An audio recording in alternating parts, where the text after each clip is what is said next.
To turn on vibration on iPhone. Hey everybody, welcome back to our channel. In today's video I will guide you through the steps on how you can basically turn on vibration on your iPhone, so make sure to watch the video till the end.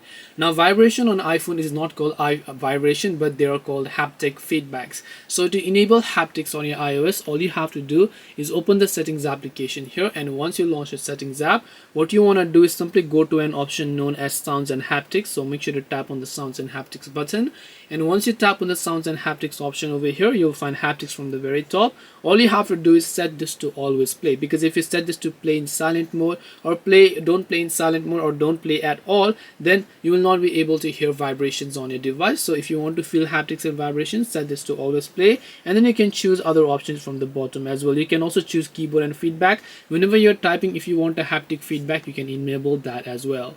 And this way you should be able to go ahead and then basically turn on vibration on iPhone. Hope this video was very helpful. If you have got any more questions, then feel free to also leave them down below. Thank you for watching till the end of this tutorial, and see you soon in our next video.